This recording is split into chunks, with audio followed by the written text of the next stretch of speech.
Did you ever wonder where the Torah uses the term Jew for the first time? Well, first we have to understand what exactly is the word Jew and where it comes from.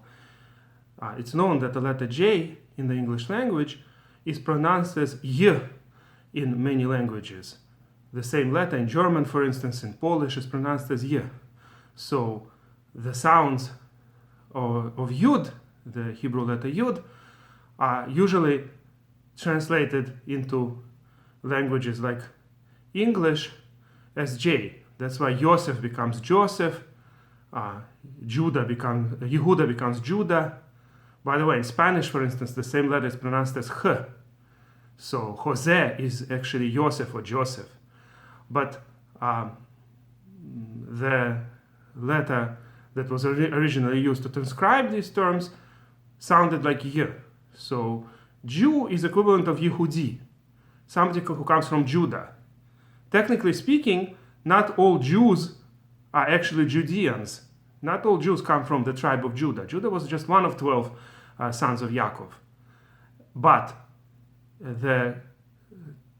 after the reign of King Shlomo, King Solomon, the country split into two. There was northern kingdom called Israel and southern kingdom called Judah.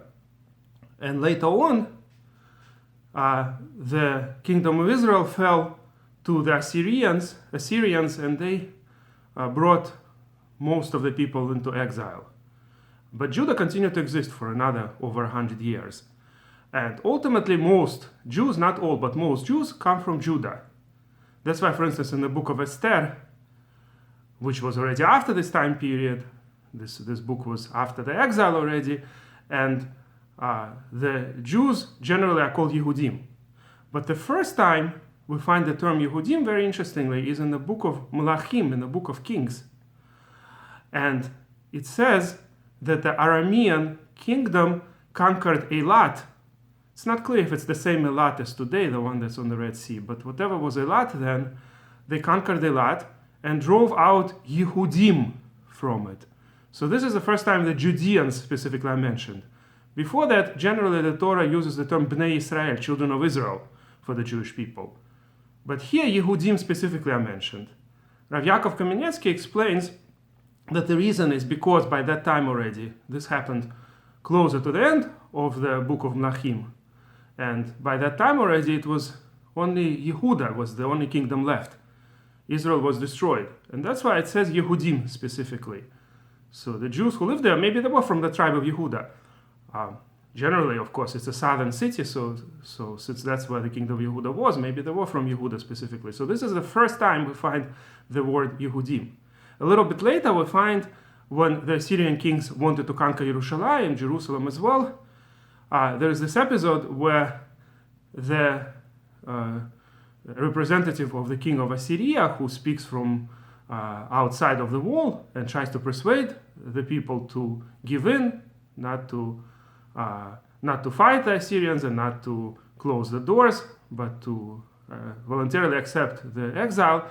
And they tell him to speak, not to speak Yehudit, not to speak the language of Yehuda, basically, Judean. So this is where the first time we find a specific term for the Jewish language as Yehudit. Rav Yaakov Kamenetsky claims that it was a dialect, meaning the Hebrew had various dialects, and the dialect that was used in Yehuda, in the southern part of Israel, that was the dialect that was called Yehudit. Whatever the case may be, so these are the first two terms that we find both in the book of Kings, book of Melachim. The term Yehudim, Jews, specifically coming from Yehuda, and the term Yehudit as the language of Jews. But until then, the Jewish people as a whole were not called Yehudim. They were generally called, as I mentioned, Bnei Israel. Sometimes the term Ivri is used, the Hebrew, but there are various opinions among scholars what exactly that term meant. And it's not clear at all that it only meant the same thing as today, of course. Today the Hebrew would be a Jew. Today the terms are equivalent, and in various other languages. But in the times of Tanakh, it could be that Hebrew, Ivri, meant not exactly the same category of people, not only or not specifically limited to the Jewish people. It's a discussion on its own right. Avram, long before giving of the Torah already, is called Avram HaIvri, that he is a Hebrew, whatever that means.